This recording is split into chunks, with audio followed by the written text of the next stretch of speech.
Hello everyone, welcome to true IAS and PCS. तो दोस्तों, नितिन सिंघानिया की फोर्थ एडिशन की बुक हमारे सामने है। हालांकि इसको आए हुए काफ़ी टाइम हो चुका है। अप्रैल में ये बुक लॉन्च हो गई थी, अप्रैल टू मई के आसपास। तो इस बुक के अंदर क्या है, जैसा कि आपको पता है, इस बार हमने फाउंडेशन कोर्स के अंदर लक्ष्मीकांत का जो सेवन्थ एडिशन आया उसके अंदर 12 नए चैप्टर आए। हमने सारे वो भी डिस्कस करे कॉम्प्रिहेंसिव तरीके से, जिसकी वीडियोस आपके लिए फाउंडेशन कोर्स के पोर्टल्स पर, अलग अलग चैनल्स पर अवेलेबल है। अगर बात करें नितिन सिंघानिया के फोर्थ एडिशन की, तो फोर्थ एडिशन के अंदर 3 नए चैप्टर आए हैं। ठीक है, उनमें से हम ये चैप्टर करने जा रहे हैं एमएसएमई सेक्टर। ठीक है, ये पुराने किसी भी एडिशन में नहीं है नितिन सिंघानिया के।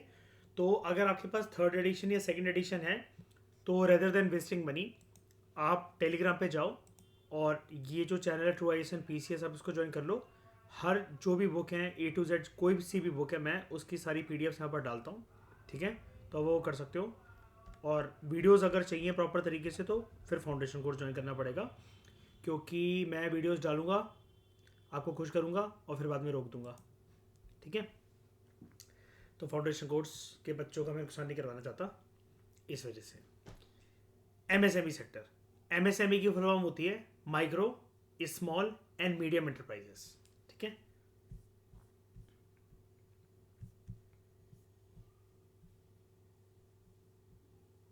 सबसे पहले बात करते हैं introduction to MSME, the vibrant sector of Indian economy. Micro, small and medium enterprises sector जो है, ये मैं इसको रीसेंट ईयर्स में तो नहीं कहूंगा, लेकिन ठीक है, फिर भी हम रीसेंट डिकेड से इसको बोल सकते हैं। ये काफ़ी ज़्यादा हमारी इंडियन इकोनॉमी के लिए वाइब्रेंट और डायनेमिक सेक्टर होकर इमर्ज हो रहा है। इमर्ज हुआ भी है और अभी भी इमर्ज हो रहा है। बेसिकली अगर सारी बातें छोड़कर मैं इसके बारे में एक तारीफ कर दूं ना, तो वो ये है, बहुत बड़ा, बहुत बड़ा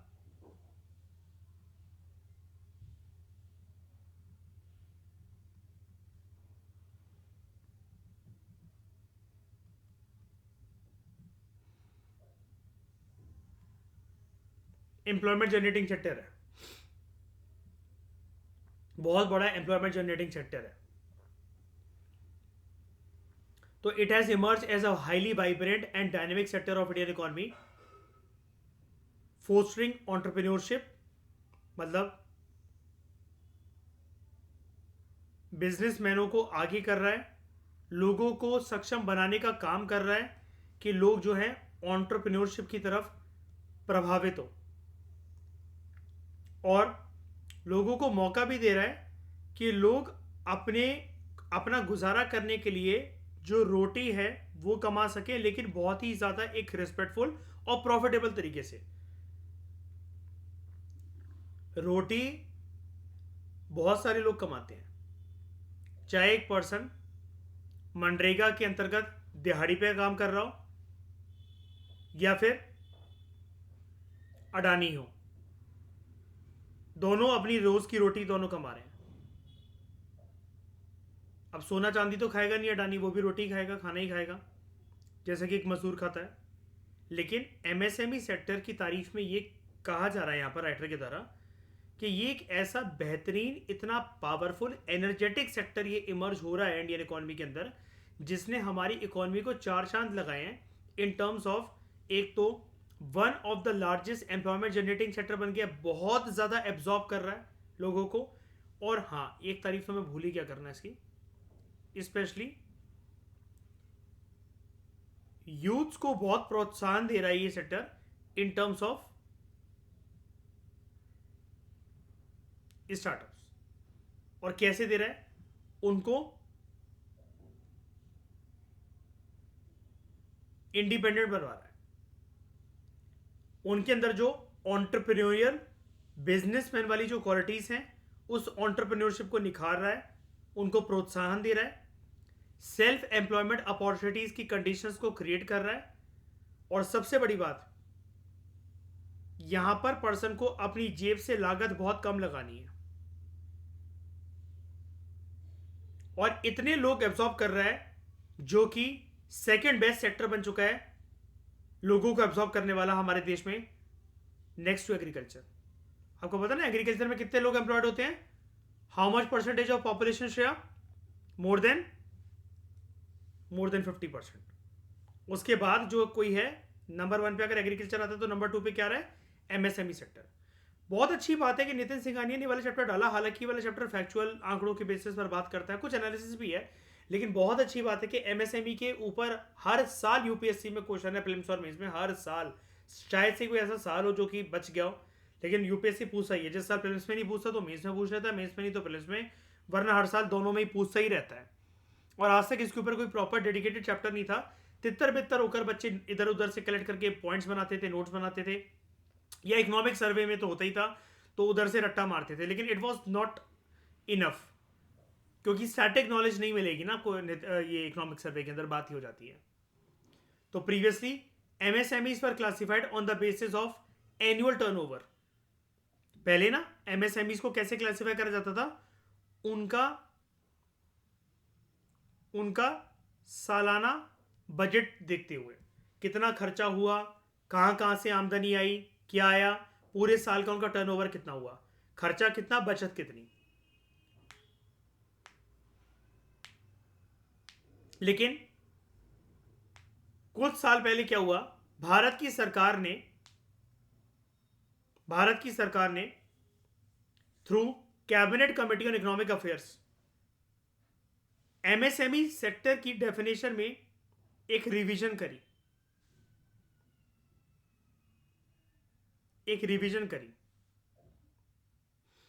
कि अब रिवीजन क्या करी कि पहले इनको कैसे क्लासिफाई करा जा रहा है? On the basis of annual turnover.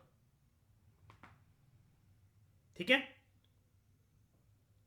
तो cabinet committee on economic affairs ने कुछ रिकमेंडेशन दी होगी भारत की सरकार को, और उसको एक्सेप्ट करा भारतीय सरकार ने, और इसी के चलते एमएसएमई सेक्टर की 2020 में नई डेफिनेशन आती है। और मुझे बहुत अच्छे से याद है, ये कोविड का टाइम चल रहा था।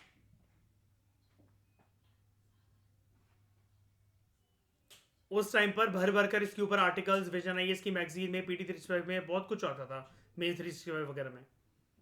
तो एक रिवीजन करी गई, और ये जो टेबल आपके सामने है ना, ये उस साल हर एक करंट अफेयर की मैगजीन अखबारों में छाया हुआ था, वाला टेबल जो नीचे दे रखा है।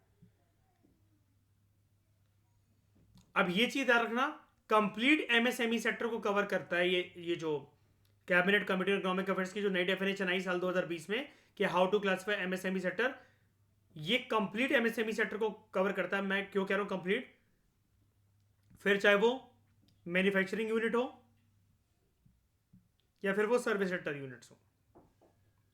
तो ये जो टर्म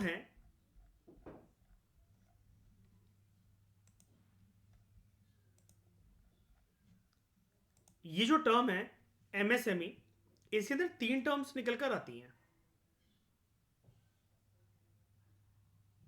माइक्रो, स्मॉल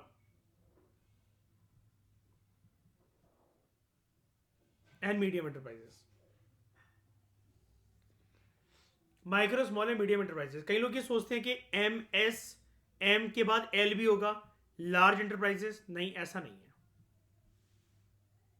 है। ये लार्ज जैसी कोई टर्म नहीं होती यहां पर। माइक्रो है, स्मॉल है, मीडियम है, लार्ज नहीं है कोई भी टर्म, एमएसएमई सेक्टर है। तो देखते हैं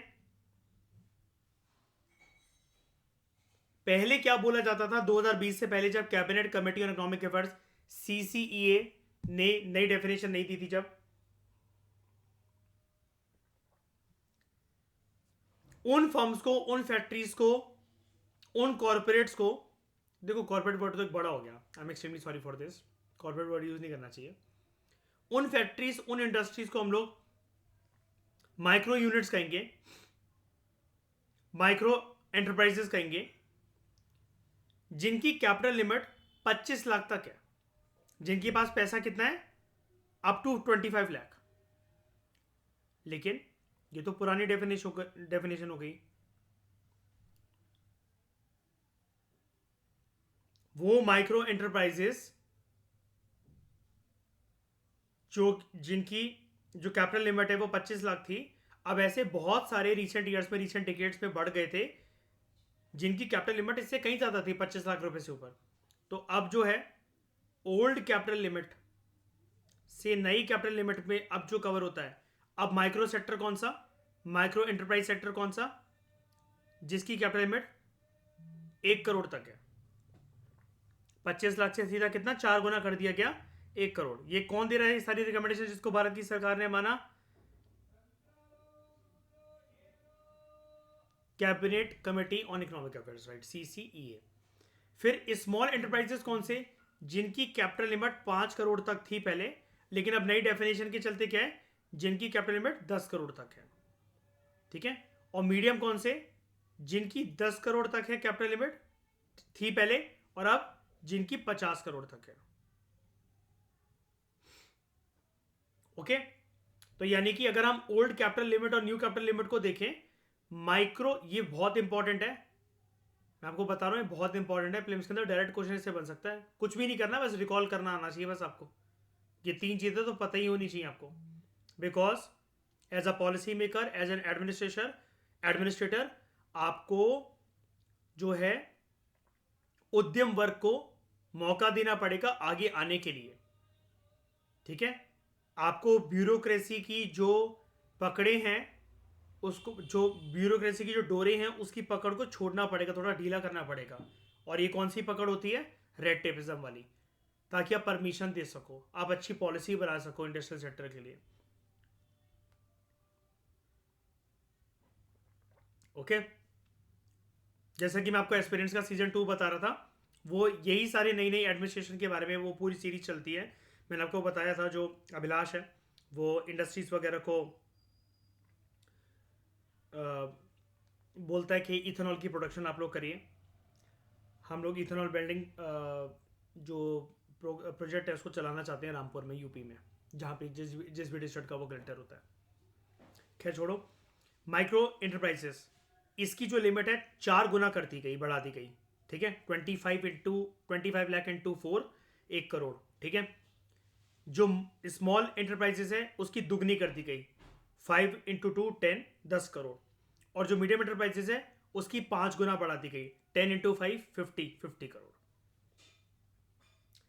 कैपिटल लिमिट के अलावा टर्नओवर लिमिट भी देखी जाती थी। यानी कि देखो, कैपिटल लिमिट मतलब इतने पैसों पे ये सारी इंटरप्राइजेस चल रही हैं। ओके। टर्नओवर लिमिट मतलब सालाना टर्नओवर लिमिट, क्योंकि टर्नओवर का मतलब है यहां पर कौन सा टर्नओवर? Annual turnover.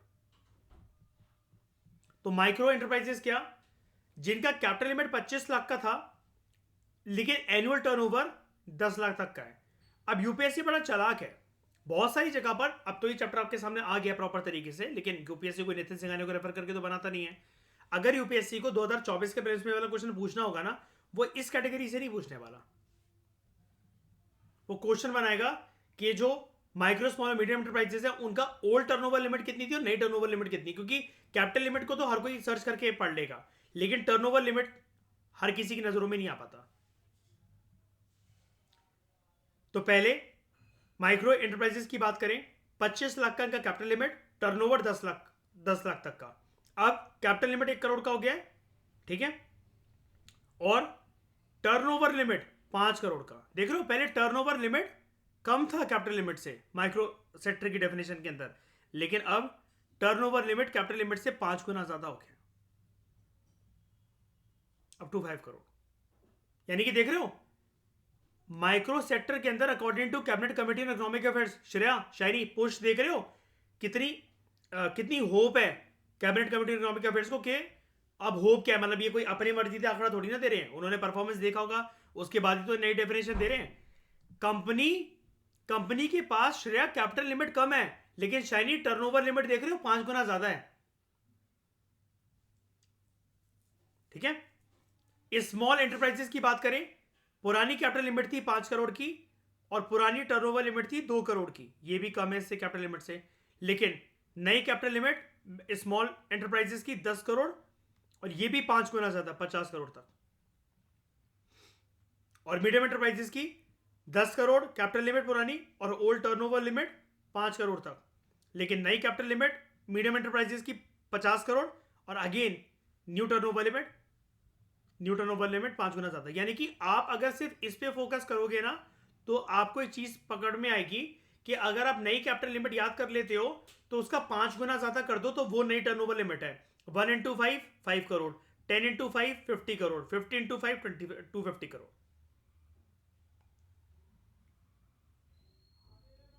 और पहले वाले केस में बस एक ट्रेंड याद रखना, यूपीएससी कुछ भी दे सकता है स्टेटमेंट, पल्ले भी नहीं पड़ेगी आपके, लेकिन अच्छे से एनालिसिस करके सेल्फ रीडिंग को भी अच्छे से टाइम दोगे तो बहुत सारी चीजें आपको पकड़ में आएंगी। वो सिंपली ये पूछ लेगा कि पुरानी कैटेगरी के अंदर जब कैबिनेट कमेटी इकोनॉमिक अफेयर्स ने साल 2020 से पहले जब ये रिवीजन नहीं करी थी एमएसएमई की सेक्टर की डेफिनेशन में, तो क्या micro small and medium enterprises तीनों सेक्टर का, तीनों तरह के एंटरप्राइजेस का टर्नओवर लिमिट हमेशा उसके कैपिटल लिमिट से कम रहता था क्या? अब आप कहोगे ये तो पता भी नहीं हमें होता क्या कैपिटल लिमिट और टर्नओवर लिमिट, हमें नंबर नहीं पता, ये पूछ रहा है कम रहता है कि ज्यादा रहता है। पॉइंट इज कुछ चीजें आपको टिप्स पे लानी पड़ेगी, उसके बिना कुछ नहीं हो सकता। जैसे आपने क्या देख रखा है हमारे देश के अंदर जो एनर्जी ग्रिड्स जो सेटअप कर रखे हैं हमने, ज्यादातर हम कहां की एनर्जी एक्सट्रैक्ट करने की कोशिश करते हैं? फॉसल फ्यूल्स के non fossil fuels, fossil fuels, right. उनमें से भी सबसे ज्यादा कौन से फ्यूल का? कोयले का। और सबसे कम किसका? डीजल का 0.1%। ठीक है, तो ये चीजें आपको याद रखनी चाहिए, ये ट्रेंड आपको पकड़ में आना चाहिए। जहां पर बात इंपॉर्टेंट होती है फैक्चुअल इन्फॉर्मेशन की, वहां पर जरूरी है कि मैं प्रेशराइज करूंगा आपको, ताकि आप उसको जब सेल्फ रीडिंग करो तो अच्छे से याद करो। ओके, हाँ, तो मैं आपको ये बोल रहा था कि पुरानी कैटेगरी के अंदर अगर शनि में आपको ये स्टेटमेंट दूं कि हमेशा माइक्रो स्मॉल और मीडियम एंटरप्राइजेस की जो टर्नओवर लिमिट है वो कम रहती थी कैपिटल लिमिट से, is it a correct statement? नई डेफिनेशन के अंदर हमेशा कैपिटल लिमिट ज्यादा रहती है टर्नओवर लिमिट से, गलत है ना? टर्नओवर लिमिट नई डेफिनेशन के अंदर टर्नओवर लिमिट हमेशा 5 गुना ज्यादा रहती है in terms of micro small और medium enterprise, all three of them. ठीक है, ये आपको ट्रेंड्स पकड़ में आने चाहिए। उसके बाद एमएसएमई सेक्टर का, एमएसएमई सेक्टर की बात करें तो उसका स्ट्रक्चर क्या इंडिया के अंदर? देखो, मिनिस्ट्री तो आशिमा सिंपली यही है, ministry of micro small and medium enterprises, ये नोडल मिनिस्ट्री है, ये नोडल मिनिस्ट्री है। अगर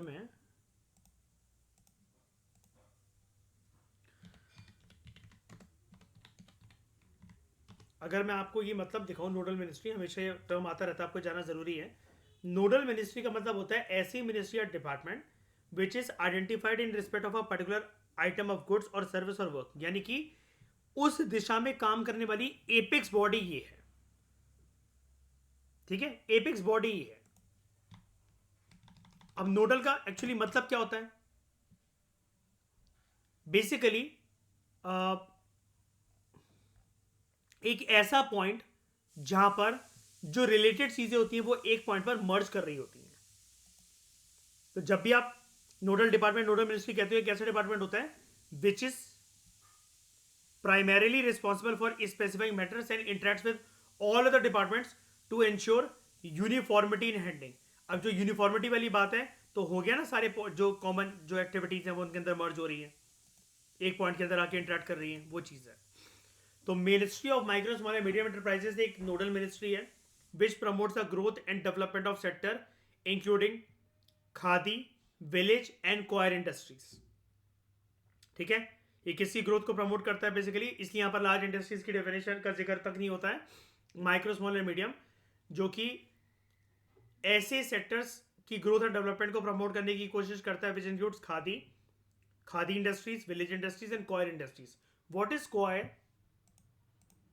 क्या होता है क्वायर?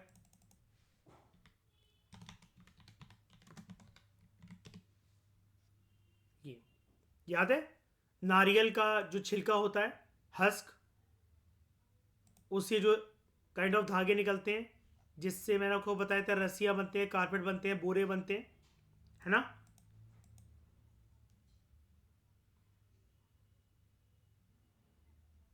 नहीं, जूट अलग होता है, जूट की खेती अलग है, तो नारियल से छील छील के निकाला जाता है जनरली। हाँ, by implementing various schemes or programs towards credit support,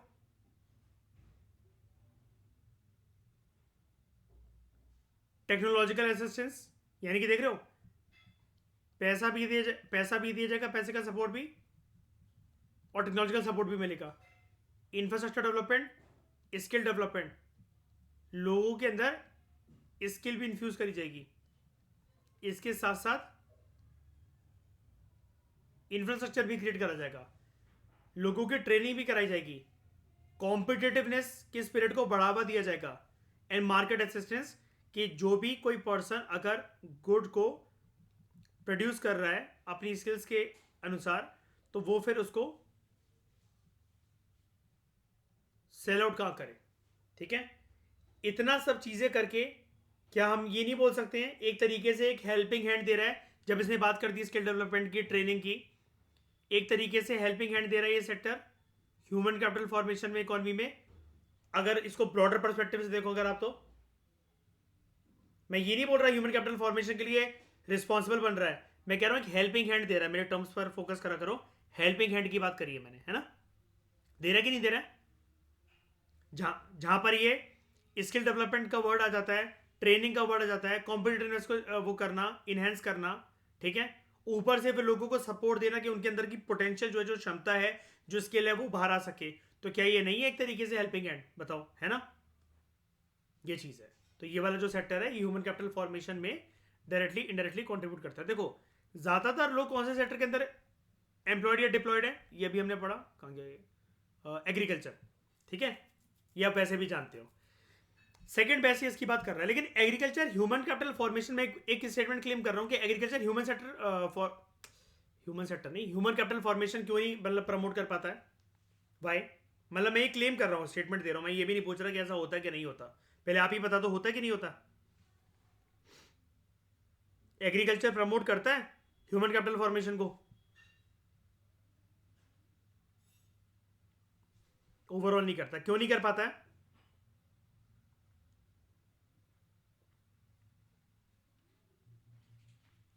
yes, agriculture बहुत ज़्यादा कंट्रीब्यूट नहीं कर पाता है, ठीक है। और ऊपर से एग्रीकल्चर सेक्टर में काम करने वाले जो लोग हैं, वो ऐसी स्किल डेवलपमेंट या फिर ट्रेनिंग प्राप्त नहीं कर सकते हैं कि अगर वो उस सेक्टर को छोड़ दे तो कहीं और जाकर उनको काम मिल सकेगा दूसरे किसी अन्य सेक्टर में, लाइक सेकेंडरी सेक्टर या फिर टर्शरी सेक्टर। एग्रीड, है ना। और ह्यूमन कैपिटल फॉर्मेशन के आस्पेक्ट में ये भी आता है, याद है इकोनॉमिक्स में मैंने आपको पढ़ाया था on the job training, on the job training. तो ट्रेनिंग है वहां पर, कोई बताओ, अगर एग्रीकल्चर सेक्टर को छोड़ दिया जाए तो वो पर्सन कहीं और काम कर सकता है क्या? एग्रीकल्चर के अंदर आपका जो एक्सपीरियंस है देश के इकोनॉमी में कहीं और काम आ सकता है वो आपका? नहीं ना, वो उधर तक ही सीमित रहेगा। हाँ, आप बात करो कि हम शहरों में आकर वर्टिकल फार्मिंग वगैरह कर सकते हैं, लेकिन वो फील्ड तो फिर एग्रीकल्चर की हुई ना, और मोटी इन्वेस्टमेंट आपको करनी पड़ेगी, लेकिन वो इन्वेस्टमेंट के लिए पैसा कहाँ से आएगा? तो इन सारी चीज़ों का निचोड़, और किसी को अगर एग्रीकल्चर सेक्टर को छोड़कर आना है तो वो सारा ले सकता है एमएसएमई सेक्टर का।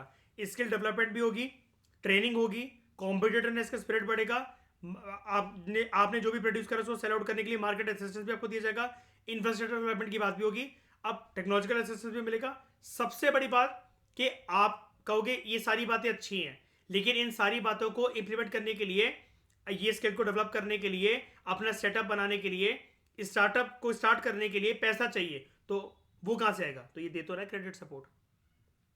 कैसे दे रहा है? Ministry of micro small and medium enterprises बड़ी सारी स्कीम्स और प्रोग्राम्स चलाती है इसके लिए, ठीक है। तो मिनिस्ट्री ऑफ एमएसएमई, अगर इसके स्ट्रक्चर की बात करें, कैसा दिखता है इसका स्ट्रक्चर ओवरऑल हमारे देश के अंदर, this is also very important.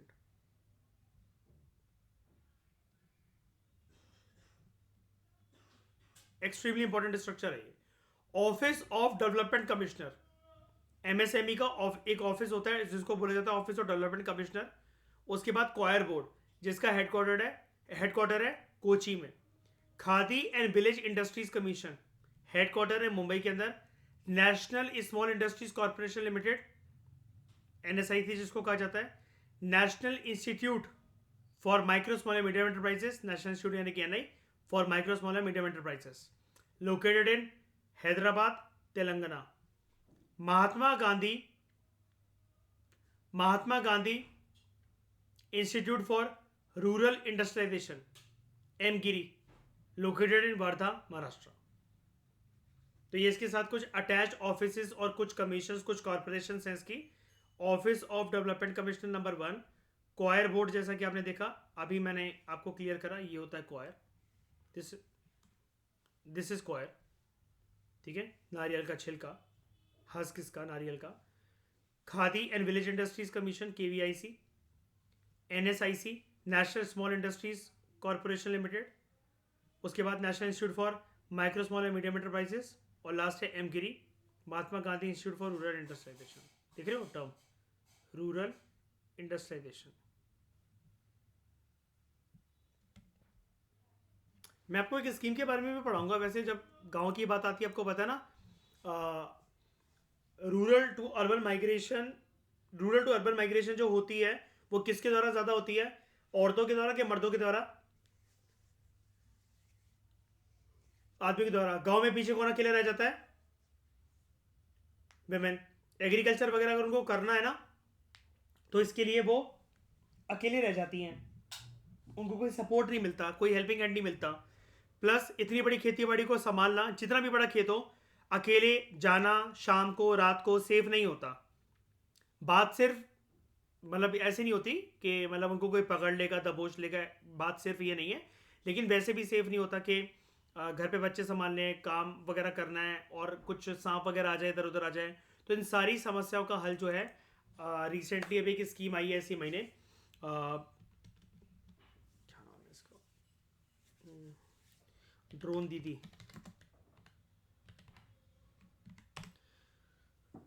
Drone दीदी योजना, ठीक है। मैं इसके बारे में आपको बताऊंगा, मुझे कुछ और पॉइंट्स इसके बारे में करेक्ट करने हैं, मैं बहुत अच्छे से आपको पढ़ाऊंगा।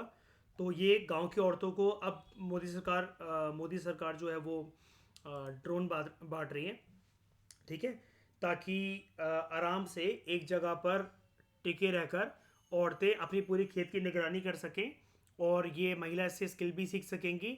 और अगर वो ड्रोन चलाना सीख जाती हैं तो फिर कल को इतनी स्किल वो प्राप्त कर सकती हैं कि अगर शहरों में अगर उनको काम करने की अपॉर्चुनिटी दी जाए, या फिर किसी भी तरीके का सर्विलियंस या सिक्योरिटी सेल में अगर उनको भर्ती करा जाए, तो ड्रोन चलाना सीख जाएंगी, तो ये पर्याप्त है।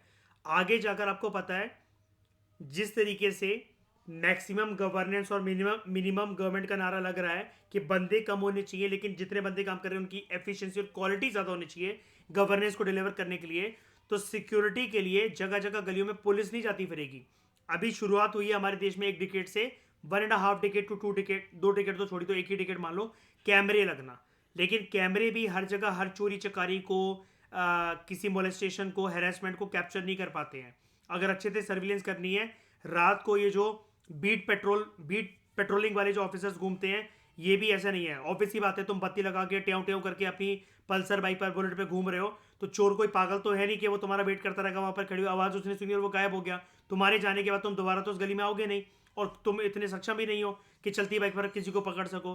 तो आगे चलकर सिक्योरिटी कंसर्न्स के लिए जो रियलिटी रहने वाली है, वो रहने वाली है चेकिंग सिक्योरिटी थ्रू ड्रोन्स शहरों वगैरह में। तो गांव में ये स्कीम इंप्लीमेंट करके महिलाओं की ऐसी स्किल डेवलपमेंट करी जाएगी कि आगे चलकर वो शहरों में भी अगर उनको साइबर सिक्योरिटी सेल वगैरह के अंदर अगर कुछ काम करना पड़े, या कुछ भी ऐसा जो भी काम है सिक्योरिटी कंसर्न्स वगैरह को देखना पड़े, अगर जो लोगों की आवश्यकता है, तो ये ऑलरेडी ट्रेंड स्टाफ होगा जिसने खेती बाड़ी में ड्रोन चलाना सीखा है, और वो शहर में आके फिर वो काम कर पा रही है। मैं इसके बारे में बहुत कुछ कलेक्ट कर रहा हूँ पॉइंट्स वगैरह, इंपॉर्टेंट योजना है। 2024 में पक्का इसके ऊपर एक क्वेश्चन बन सकता है अलग से। और हर साल एक रिमार्केबल स्कीम जो होती है, जो हॉटस्पॉट स्कीम होती है सरकार की, वो एक या 2 क्वेश्चन बन जाते हैं, जीएस पेपर 2 में 1 और 3 में 1 मीन्स के अंदर। तो ये एक 2024 की बेस्ट बेट लग रही है मुझे ये वाली योजना, क्योंकि इसकी इतनी हाइप है, इतनी हाइप है, आप लोगों की नज़रों में आया नहीं होगा, आप लोग पूरे दिन बिजी रहते हो मेरे साथ ही फाउंडेशन कोर्स में, कोई बात नहीं। लेकिन बहुत हाइप चल रही है इस स्कीम की, और जितनी हाइप बन रही है ना, देखो एक होता है मिड हाइप वाली चीज़ है, जिसके बारे में यूपीएससी जिसको सब कुछ पता होता है वो नहीं पूछता, लेकिन इसके अंदर क्या है, मेंस में ना पर्सपेक्टिव बहुत है लिखने को। तो वो प्रीलिम्स के अंदर पूछे ना पूछे, लेकिन मेंस के अंदर विमेन एम्पावरमेंट जीएस पेपर 1 में स्कोप है, 2 में स्कोप है, 3 में स्कोप है, एग्रीकल्चर में तो वो पूछ सकते हैं, इवन 4 में स्कोप है इंटरनल सिक्योरिटी में इसका। तो ये बहुत प्रोमिनेंट स्कीम है जिसके बारे में मैं अभी एक हफ्ते से पढ़ रहा हूँ और मैं आपको बहुत जल्दी शेयर करूँगा ये इसका एक सेपरेट लेक्चर रेलिवेंट जगह पर जहाँ पर नीड होगी इसकी, जब मुझे लगेगा कि डिलीवर यहाँ पर करना चाहिए तब बताऊँगा मैं आपको, ठीक है। तो रोल और importance of MSMEs in Indian economy, ये वाली बात आप लोगों को क्लियर हो गई होगी, फैक्चुअल इन्फॉर्मेशन ही है, ठीक है। जितनी एनालिसिस देनी थी मैंने दे दी।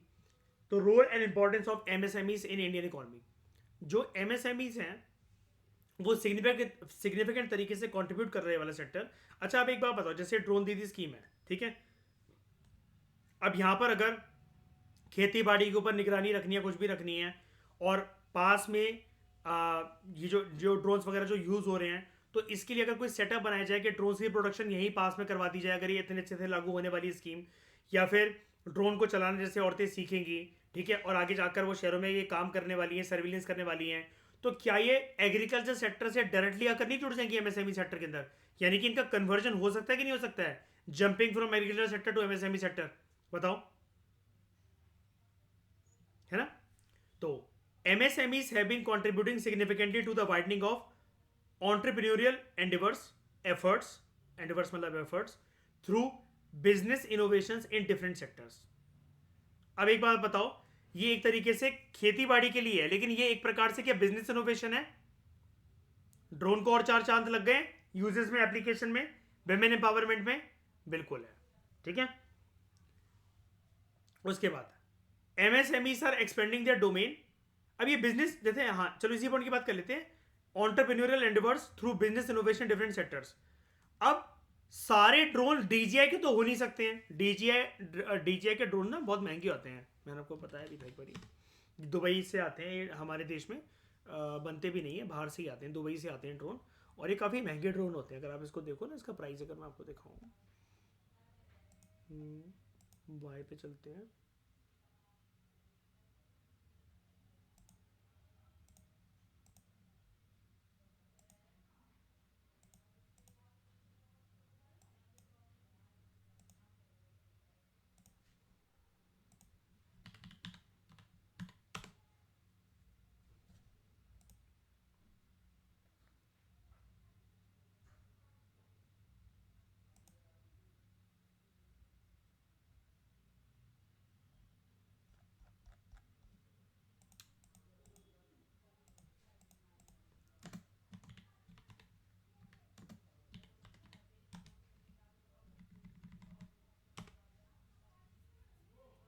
अब आप इसको देख लो, जैसे ये जो ड्रोन्स हैं, देखना ज़रा इनकी कीमत देखना, 2 लाख, 2,70,000, 3,30,000, 85,000। अब इससे देखना पॉइंट को, जब एग्रीकल्चर में इतनी ज़्यादा ड्रोन की आवश्यकता होने वाली है, बढ़ने वाली है, और विमेन को ये आइडिया अच्छा लग रहा है, सरकार भी प्रोत्साहन देगी, तो वो डीजीआई को तो ठेका देने वाली है, हमारी कंपनी भी नहीं है। और करंट सरकार तो एक ही चीज़ के ऊपर फोकस करती ना, make in India, make in India, make in India, right.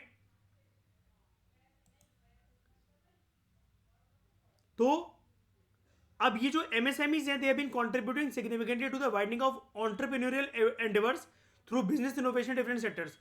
अब क्या बिजनेस आइडियाज ऐसे प्रमोट नहीं करे जाएंगे सरकार के द्वारा? आप ही मुझे बताओ, एक्सेप्ट नहीं करे जाएंगे क्या कि जहां पर जो सरकार है वो ऐसे सेक्टर को प्रोत्साहन दे जो कि एग्रीकल्चर सेक्टर के लिए चीप रेट पर ड्रोन्स अवेलेबल करवा सकते हैं, बना सकते हैं, बताओ।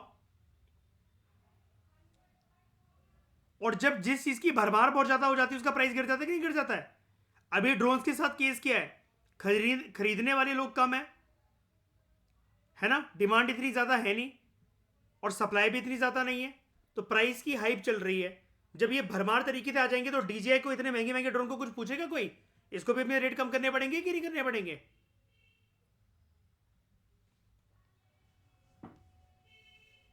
जैसे ही नया आईफोन लॉन्च होता है, उसके बाद पुराने वाले के रेट देखो कितनी जल्दी गिरते हैं, क्योंकि उसकी हाइप खत्म होने वाली होती है, और फिर एप्पल रख के करेगी क्या उन पुराने आईफोन्स को? तो MSMEs are expanding the domain across sectors of economy, producing diverse range of products and services to meet the demand of domestic as well as global markets. यानी कि हमारा फोकस किस पे रहेगा, एक तो एमएसएमई सेक्टर एक चीज पे बहुत हेल्प कर देता है, क्या,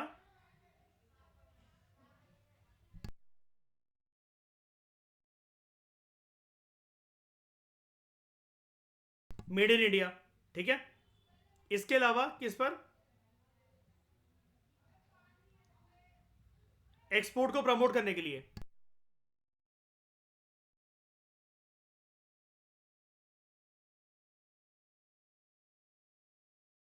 एक्सपोर्ट्स को प्रमोट करने के लिए, ठीक है। उसके बाद एमएसएमई जो है इंडिया के अंदर, अब एक्सपोर्ट्स को प्रमोट करने के लिए क्यों, क्योंकि यहां पर लिखा हुआ है ग्लोबल मार्केट्स पे, इसलिए मैंने यहां पर लिखा एक्सपोर्ट्स को प्रमोट करने के लिए। एमएसएमई जो इंडिया के अंदर ये बड़ा ही क्रूशियल रोल प्ले करते हैं, लार्ज एम्प्लॉयमेंट अपॉर्चुनिटीज प्रोवाइड करके at comparatively lower capital cost than large industries, ठीक है। जैसे कि मैंने आपको बताया ना, one of the largest employment generating sector है, ये लिखा भी था मैंने शुरू में, yes, largest employment generating sector. और किसको बेसिकली प्रोत्साहन देता है, यूथ को, क्या हो स्टार्टअप वगैरह। आप स्टार्टअप करने के लिए क्या चाहिए, पैसा, तो पैसा मिल रहा है क्या, यस। कौन दे रहा है, मिनिस्ट्री दे रही है through various schemes and program, देख रहे हो, credit support.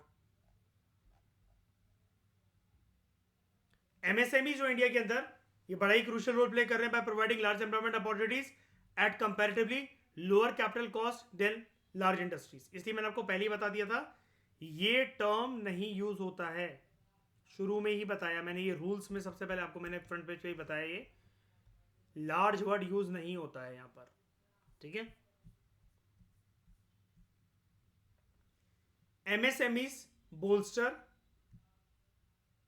encourage the industrialization of rural and backward areas as well as reduce regional imbalances, assuring more equitable distribution of national income and wealth। क्यों, यहां पर focus किसके ऊपर करा जाएगा, ये कहां गया वर्ड,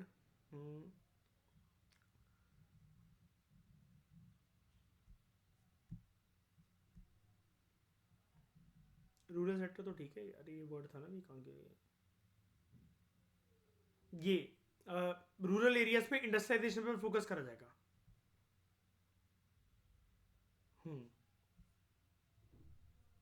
हाँ, रूरल इंडस्ट्रियलाइजेशन, जैसे इंस्टीट्यूट भी है इसका, तो मिनिस्ट्री बेसिकली कोशिश ये करती है कि गांव में ही इंडस्ट्रीज जो है वो सेटअप हो, ताकि, अच्छा एक बात बताओ मुझे, ये जो गांव के जो लोग हैं शहर में इंडस्ट्रीज में फैक्ट्रीज में काम करने चले आते हैं, तो ये एक तरीके से अर्बनाइजेशन का जो फेज है, कि रूरल टू अर्बन माइग्रेशन का फेज है, सॉरी। लेकिन ये अच्छी बात है क्या, ऐसे अगर हर कोई प्रोत्साहन, मतलब एक तरीके से प्रोत्साहित होने लगे, इनकरेज होने लगे, गांव तो खाली हो जाएंगे। जब रूरल टू अर्बन माइग्रेशन होती है तो कौन सा सेक्टर प्रभावित होता है सबसे ज्यादा, एग्रीकल्चर। ये ड्रोन दी थी स्कीम सरकार ऐसे ही ले आई मजे मजे में, कि चलो खाली बैठे हैं, औरतों को ड्रोन प्रोवाइड करने का वादा करते हैं। 2024 के इलेक्शन आ रहे हैं, सरकार को शौक है फालतू के पैसे खर्च करने का। उनको अब ये पता लगने लग गया बहुत अच्छे से, हम तो ये कब से पढ़ रहे हैं श्रेया, नहीं कितने सालों से पढ़ रहे हैं हम ये वाली बात, तो आशिमा, कि मर्द जो हैं वो गांव को छोड़कर शहरों में नौकरी करने चले आते हैं। नौकरी के मतलब काम धंधा ढूंढने, रिक्शा चलाना, किसी स्वीट कॉर्नर पर काम करना, या फिर कहीं पर भी मतलब काम करना, मॉल वगैरह में काम करना, कंस्ट्रक्शन साइट पे काम करना। वो बेसिकली एक अच्छी लाइफ को सिक्योर करना चाहते हैं अपने लिए, राइट। लेकिन इस चक्कर में जो पीछे वो खेती बाड़ी को छोड़कर आते हैं, तो वो खेत सिर्फ उनका खेत नहीं होता। मैंने आपको क्या बताया था, सरकार आपकी प्राइवेट प्रॉपर्टी में कभी इंटरेस्टेड नहीं होती है except agriculture sector, right, except agriculture sector. और वहां पर औरतें जो हैं हर काम कर नहीं सकती हैं, राइट। लोन रेज करना, लोन लेना, ट्रैक्टर चलाना, खेत को जुतवाना, कटाई करवाना टाइम पर फसलों की, कि कितना यूरिया, कितना HYV वैरायटी ऑफ सीड्स क्या डालना है, ये सारी नॉलेज औरतों को है। मर्द तो एकदम से डिसीजन ले लेंगे ना रातों रात, क्या वो पहले से 2-3 साल तक औरतों को सिखाकर आएंगे। प्लानिंग बनाता है कोई कभी भी शहरों में जाने से पहले, कि 3 साल के बाद मैं शहर में जाके नौकरी करने वाला हूं, तब तक तुम गांव में रहकर खेती बाड़ी सीख लो पूरा, मेरे पीछे तुम्हें ही संभालना है सब कुछ। ऐसा कभी भी कोई प्लानिंग के साथ चला आता है गांव से, क्या इतनी स्ट्रेटेजिक प्लानिंग करता है कोई? और खेती बाड़ी को समझना आसान है, एक दिन की 2 दिन की बात है क्या? क्या आपको कोई बोल बोल कर चला गया कि ऐसे ऐसे कर लेना, ऐसे ऐसे फसल उग जाएगी? आसान है? नहीं होता इतना आसान। ये सारी इसकी एमएसएमई सेक्टर की इंपॉर्टेंस, इसका रोल है, ठीक है। तो it bolster the industrialization of rural and backward regions as well as reduce regional imbalances, assuring more equitable distribution of national income and wealth.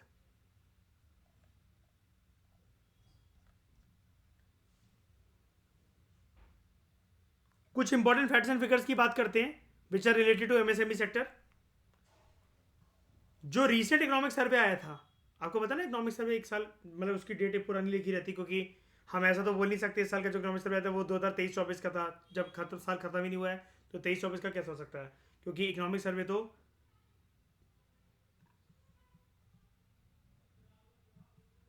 Previous trends को दिखाता है ना, जो कि साल इकोनॉमी में जो एक साल में प्रीवियस एनुअल ईयर में जो हैपनिंग हुई होती हैं, ठीक है। तो according to economic survey 2022-23 MSME sector का contribution overall gross value addition में इंक्रीज हुआ है। फाइनेंशियल ईयर 2017-18 में ये था 29.3%, और फाइनेंशियल ईयर 2019-20 में 2 सालों के अंदर अंदर, 2 से 3 सालों के अंदर अंदर ये लगभग बढ़ा है 1% के आसपास, 1.2% प्रिसाइज, 29.3% से 30.5%। अब आप कहोगे तो बहुत ही कम है, लेकिन एमएसएमई सेक्टर का बूंद बूंद करके एक परसेंटेज वाइज या पॉइंट परसेंटेज वाइज बढ़ना भी, ये एक बहुत पॉजिटिव सिग्नल, एक बहुत ही ज्यादा पॉजिटिव ट्रेंड होता है इकोनॉमी के लिए। ओके, कोविड-19 पैंडेमिक की वजह से इस सेक्टर का जो शेयर है ओवरऑल ग्रॉस वैल्यू एडिशन में, मतलब आप जीडीपी मान लो, वो कम हो गया था जब कोविड आया था 2020-21 में, ठीक है। तो ये 26.8% तक गिर गया था। The contribution of MSME sector in manufacturing sector. अब आप कहोगे MSME sector in manufacturing sector मतलब क्या? हमने पढ़ा ना इसके 2 फेजेस होते हैं, ये मैन्युफैक्चरिंग यूनिट और सर्विस सेक्टर यूनिट, राइट। इसके 2 फेजेस होते हैं। तो उस केस की अगर हम लोग बात करें तो contribution of MSME sector in manufacturing sector GBA fell to 36%। किसकी? नहीं, ओवरऑल देख रहे हो, लिखा ना, the contribution MSME sector to overall GBA, ठीक है। यहां पर स्पेशली मैन्युफैक्चरिंग की बात हो रही है, ठीक है। तो it fell to 36% in financial 2020 to 2021, इससे भी ज्यादा रह चुका होगा। एमएसएमई जो है they contribute to more than 40% of the industrial production. हमारे देश में जितनी भी इंडस्ट्रियल गुड्स प्रोड्यूस होते हैं, अब मैं इंडस्ट्रियल सर्विसेज तो कहूंगा नहीं, इंडस्ट्रियल गुड्स जो भी प्रोड्यूस होते हैं, जो भी टेंजिबल आइटम्स जो प्रोड्यूस होते हैं, 40% से भी ज्यादा एमएसएमई सेक्टर उसके लिए रिस्पॉन्सिबल है, ठीक है। अराउंड 1109.89 लैक्स, और to be precise 11.09 crore workforce is engaged in MSME sector as per MSME annual report 2021 to 2022। देख रहे हो एम्प्लॉयमेंट जनरेशन, देख रहे हो उसका? Around 45% of national manufacturing output comes from MSMEs. MSMEs का जो एक्सपोर्ट, जो शेयर, एक्सपोर्ट्स के अंदर जो भी शेयर है, वो 2021-22 में डिक्लाइन हुआ था। क्यों? पूरी दुनिया बंद चल रही थी। इसकी गलती क्या है कि नहीं? 45.04%। पोस्ट कोविड का साल है ना ये, और इस साल भी तो सेकंड वेव आई थी, लहर आई थी, है ना, ठीक है। और कोविड जब चल रहा था ना, तो उस टाइम पर वो अच्छा परफॉर्म कर रहा था, एक्सपोर्ट वगैरह कर रहा था, लेकिन वही वाली बात है, धीरे धीरे करके सारा ग्राफ गिरता है ना। तो कोविड वाले साल के अंदर इसका एक्सपोर्ट के अंदर शेयर था एमएसएमई सेक्टर का 49.35%, वो 4% तक गिर गया, 45.04% हो गया। There are around 33,000 registered MSME exporters in India.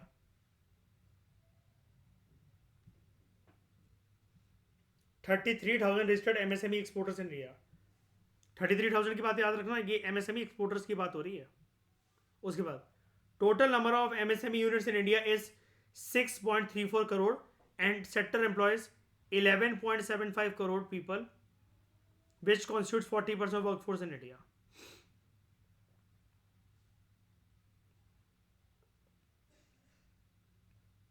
Total MSME units कितनी वर्क करती है हमारे देश में? 6.34 करोड़। ये काफी इंपॉर्टेंट रोल प्ले करते हैं in the industrialisation of rural and backward areas. अगर बात करें हम लोग, लगभग 20 से 20.5% जो एमएसएमईज हैं ये औरतों के द्वारा ऑपरेट करे जाते हैं।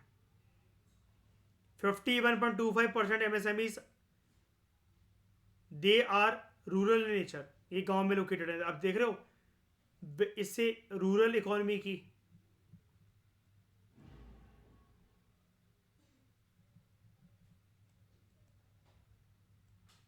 कितनी ज्यादा एम्पावरमेंट हो रही है। As per MSME annual report 2020-21। उसके बाद माइक्रो सेक्टर, अगर हम एक एक सेक्टर की बात करें तो उसके अंदर बात हो रही है माइक्रो सेक्टर की। माइक्रो सेक्टर ऐसा होता है ना, micro small and medium enterprises, small और मीडियम। माइक्रो सेक्टर में 630.52 lakh estimated enterprises accounts for more than 99% of total estimated number of MSMEs। सबसे ज्यादा एमएसएमईज किसके हैं, मतलब सॉरी एमएसएमईज तो एक वो टर्म हो गई। एमएसएमईज में से सबसे ज्यादा एंटरप्राइजेस कौन से हैं? माइक्रो, स्मॉल के medium? Micro 630.52 lakh, small sector 3.31 lakh and medium sector 0.05 lakh। They account for 0.52% and 0.01% of total estimated MSMEs respectively। 20,000 crore का subordinate debt for stress MSMEs, मतलब वो एमएसएमई जो कि घाटों में चल रहे हैं। है तो ये एक प्रकार की इंडस्ट्रियल यूनिट्स ही ना, एक प्रकार के स्टार्टअप्स ही हैं, है ना, जो लोगों को बेसिकली एक तरीके से बिजनेसमैन की छवि दे रहे हैं छोटे छोटे लेवल पर, राइट। तो 20,000 crore subordinate debt for stress MSMEs and 50,000 crore equity infusion for MSMEs through self reliant India fund of funds have been arranged as per MSME annual report 2022-23। दस एमएसएमई सेक्टर एक काफ़ी इंपॉर्टेंट सेक्टर है जो कि help कर सकता है हमें इंक्लूसिव ग्रोथ के एजेंडा को अचीव करने के लिए और इंडियन इकोनॉमी में लोगों को सेल्फ रिलायंस की तरफ लेकर जाने के लिए। मतलब जो स्ट्रेस एमएसएमई थे उनके लिए 20,000 करोड़ का सबऑर्डिनेट डेट फंड अरेंज करा गया सरकार के द्वारा और 50,000 crore equity infusion for MSMEs का ये करा गया through self reliant India fund, ये अरेंज करा गया, ठीक है, ताकि उनको बाहर निकाला जा सके लॉस मेकिंग सिचुएशन से। अब एमएसएमई सेक्टर के लिए कुछ चैलेंजेस भी हैं, ठीक है। Lack of availability of adequate and timely credit, time पर पैसा रिलीज नहीं होता है, along with high cost of credit. अब हाई कॉस्ट ऑफ क्रेडिट क्या होती है? आपको जो प्रिंसिपल अमाउंट जो वापस करना है वो तो करना ही है, लेकिन ये पैसा महंगा कैसे हो जाएगा जब ब्याज की दरें बहुत महंगी होंगी। सिर्फ 14% जो एमएसएमईज हैं they have formal source of finance, उन्हीं के पास प्रॉपर तरीके से ऐसा सेटअप है कि लगातार पैसा आता रहता है उनके पास, तो काम नहीं रुकता उनका। एक और प्रॉब्लम है, जैसा कि अभी आपने देखा, ये क्या सरकार फालतू में इतना पैसा इन्फ्यूज कर रही है? 20,000 करोड़ का एक सबऑर्डिनेट डेट फंड बनाया, 50,000 करोड़ का equity infusion self reliant India fund के थ्रू क्रिएट करा गया, इन्फ्यूज करा कितना पैसा। तो प्रॉब्लम है एमएसएमई सेक्टर का एनपीए बढ़ता जा रहा है in the form of MSME loans. कैसे? ये जो लोन दिए जाते हैं ना micro small and medium enterprises को, ये वापस नहीं आ रहे उनके पास। आरबीआई की फाइनेंशियल स्टेबिलिटी रिपोर्ट जो रिलीज करी गई थी मार्च 2022 में, उसका कहना यह था बैड लोन्स जो हैं, बैड लोन्स मतलब क्या, 90 दिनों तक जब बैंकों को 90 दिनों से ज़्यादा के टाइम पर जब बैंकों को ना ही प्रिंसिपल अमाउंट वापस आता है और ब्याज तो फिर भूल ही जाओ, ठीक है। तो ये जो है एमएसएमई सेक्टर के बैड लोन्स 9.3% पर थे। अब प्रॉब्लम ये है ना, कोविड ने कई लोगों को उजाड़ कर रख दिया था, बात ये भी है, समझ रहे हो। तो problems in supply chain to to government departments and agencies, supply chain की दिक्कतें भी हैं। फिर problems of storage, designing, packaging and product display. अब छोटे छोटे सेटअप्स होते हैं, ये सारा काम एक साथ कैसे कर सकते हैं? अगर बहुत ज़्यादा प्रोडक्ट्स अगर बना भी लें तो इनके पास कुछ स्टोरेज फैसिलिटीज या कोई गोडाउंस हैं क्या? मैं अनाज की बात नहीं कर रहा, यहाँ पर गुड्स की बात कर रहा हूँ, है ना। इंफ्रास्ट्रक्चर फैसिलिटीज नहीं है basically. Lack of access to global market. अब ये कैसे यार, आपको बाहर को सप्लाई करना है तो आपका कॉन्ट्रैक्ट भी तो होना चाहिए, और वो कॉन्ट्रैक्ट आप खुद से तो बनाओगे नहीं। कम से कम गवर्नमेंट जो है अपनी आइडेंटिटी को आगे रखकर तब आपको प्रमोट करे ना।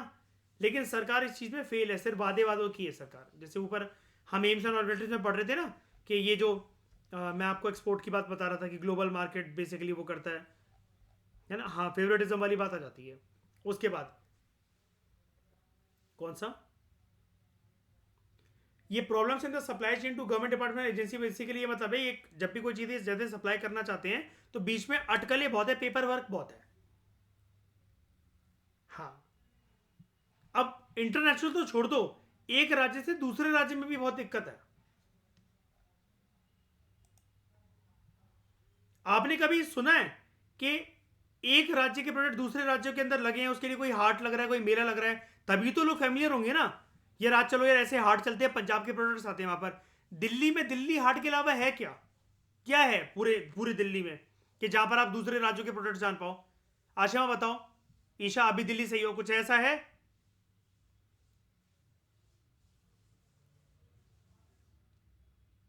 ना। मेड इन चाइना प्रोडक्ट्स ही देखे ना ईशा सिर्फ दिल्ली में। कह रही है सर, सही बात है, बाहर का कुछ देखने को मिलता ही नहीं है। तो इनएडिक्वेट infrastructure facilities including power, water, road etcetera. उसके बाद multiplicity of labour laws and complicated procedures associated with compliance of such loss. अब लेबर लॉस बहुत सारे हैं हमारे देश में। लेबर लॉस को जो आप पढ़ते हो ना, ये जनरली एक एग्जाम होता है। ईशा आपने सुना है कभी ये एग्जाम यूपीएससी का, ईपीएफओ, ये APFC, employees provident fund officer and assistant provident fund, ये जो होता है APFC, assistant provident fund commissioner commissioner commissioner. तो यहां पर आप लेबर लॉस पढ़ते हो। अब हमारे यहां क्या लेबर लॉस किसकी प्रोटेक्शन के लिए? लेबर की। अगर आप एस्पिरेंट्स की सीरीज जानते होगे तो जो संदीप भैया होते हैं वो लेबर कमिश्नर ही तो बनते हैं, है ना। क्या नाम होता है उनका? संदीप ओलान। तो multiplicity of labour laws and complicated procedures associated with compliance of such loss during covid pandemic. ये जो सेक्टर है, it was among the worst hit sector. अब इनसे बोलो मयूर, सालों जब तुम ये एक्सेप्ट कर ही रहे हो तो फिर ये फाइनेंशियल स्टेबिलिटी रिपोर्ट क्यों निकाल रहे हो फिर तुम कि बैड लोन्स बढ़ रहे हैं, वो बढ़ रहे हैं, और कौन सा सपोर्ट दे दिया?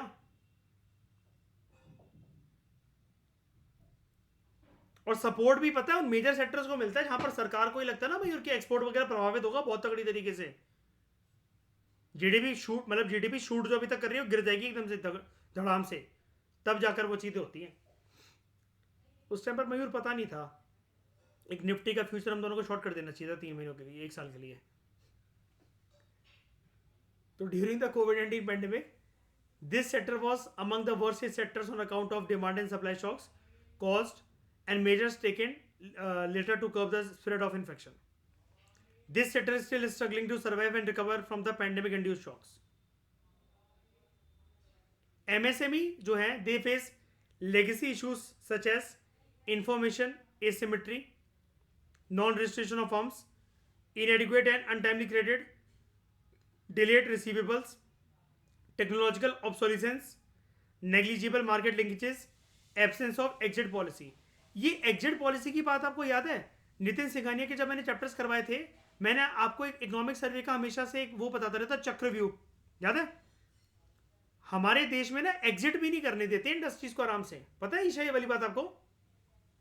इंडस्ट्रीज अगर जैसे आप इंडस्ट्री मार्केट में घुसने का सोच रहे हो, आपने एक ब्रांड नेम से अपनी इंडस्ट्रीज बनाई, सब कुछ करवाया, ठीक है, अगर कल को अगर आप लॉस उठाते हो ना और आपको मार्केट से एग्जिट होना है, तो ईशा ये वाला काम आप इतनी आसानी से कर नहीं पाओगे।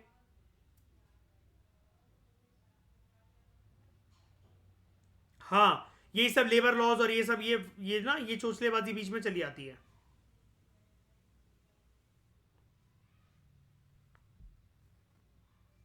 लेबर लॉस वगैरह और ये सब जो चीज़ें होती है ना कि लोगों के राइट्स, फिर बेरोजगारी वगैरह वो सब करके, मैंने आपको बताया भी था ना, एक स्कूल का रियल एग्जांपल मैंने दिया था कि एक आंटी एक स्कूल चलाती है, उनको वो बंद नहीं करने दिया जा रहा, लॉस उठा रहा है वो स्कूल, कि बच्चे कहाँ जाएंगे, वो कहाँ जाएंगे। तो मतलब ये सब चीज़ें ना बहुत सोच समझ के करी जाती है, इसलिए ना एग्जिट पॉलिसियाँ बहुत वो है, फ्लेक्सिबल है सरकार की काफ़ी ज़्यादा। उसके बाद delayed payments from clients led to critical issues for MSME sector, especially for micro and small enterprises. अब delayed payments from clients मतलब क्या? एक्सपोर्ट करवा के ये छोटे छोटे ये सेटअप होते हैं, ठीक है, ये कोई बहुत बड़ी इंडस्ट्रीज तो है नहीं अंबानी अदानी जितनी, इन्होंने एक्सपोर्ट कर दिया, अच्छे से डीलिंग चल रही है, ठीक है, लेकिन एक बात बताओ, मतलब मान लो कि अभी क्या है, स्मॉल इंटरप्राइजेस जो है मिनिमम उनका क्रेडिट कितना होता है, 1 करोड़ का तो होता ही है ना। हाँ, 1 करोड़ का तो 1 करोड़ तक का तो कैपिटल लिमिट है ही उनकी।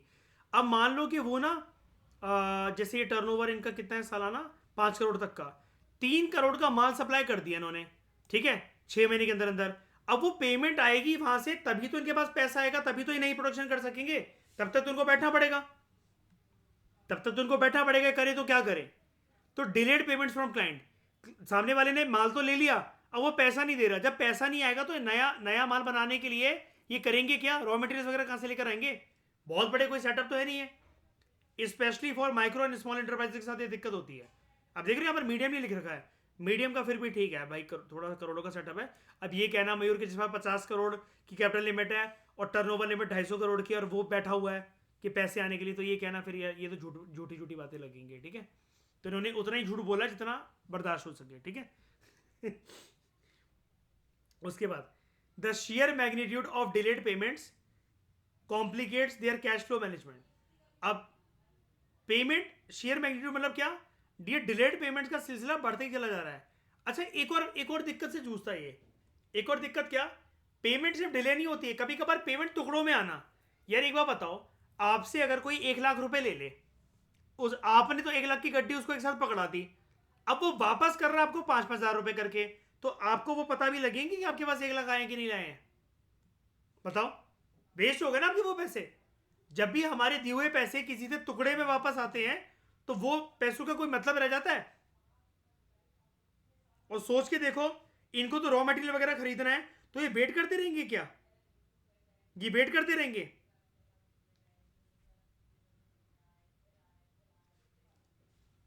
ये मतलब मैं कह रहा हूं कि वेट इन द सेंस कि ऐसे करते रहेंगे वेट, अच्छा सामने वाले ने मेरे को 3 करोड़ रुपए देने थे, अच्छा आज उसने 2 लाख भेज दिए हैं, अच्छा अब वो अगले महीने 17 लाख भेज रहा है, अच्छा अब उसने 3.5 लाख और भेज दिए हैं।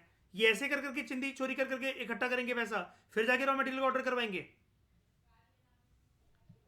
तो delayed payments complicates their cash flow management, increasing their working capital requirements.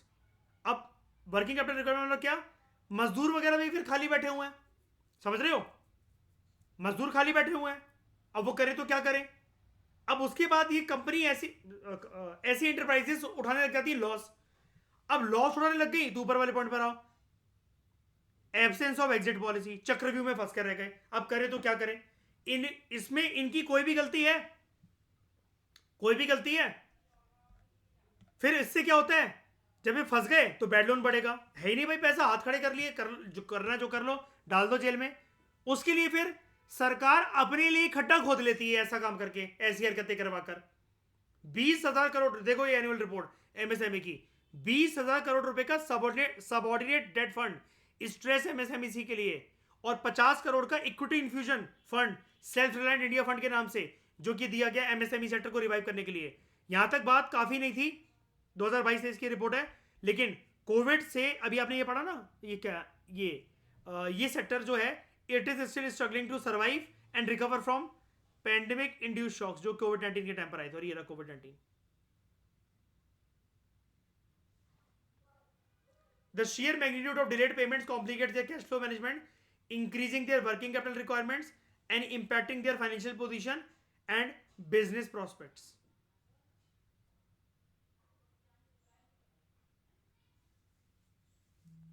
ठीक है,